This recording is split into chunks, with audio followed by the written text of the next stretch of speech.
Hello, in front of me I've got SCUF Valor Pro. In this video I'll show you how to replace inner paddles.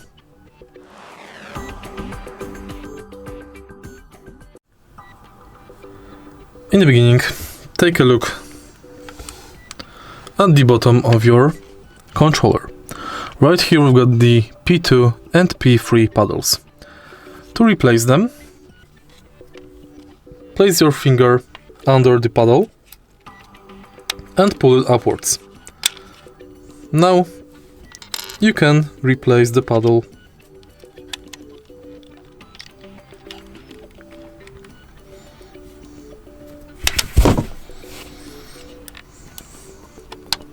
Same with the second one.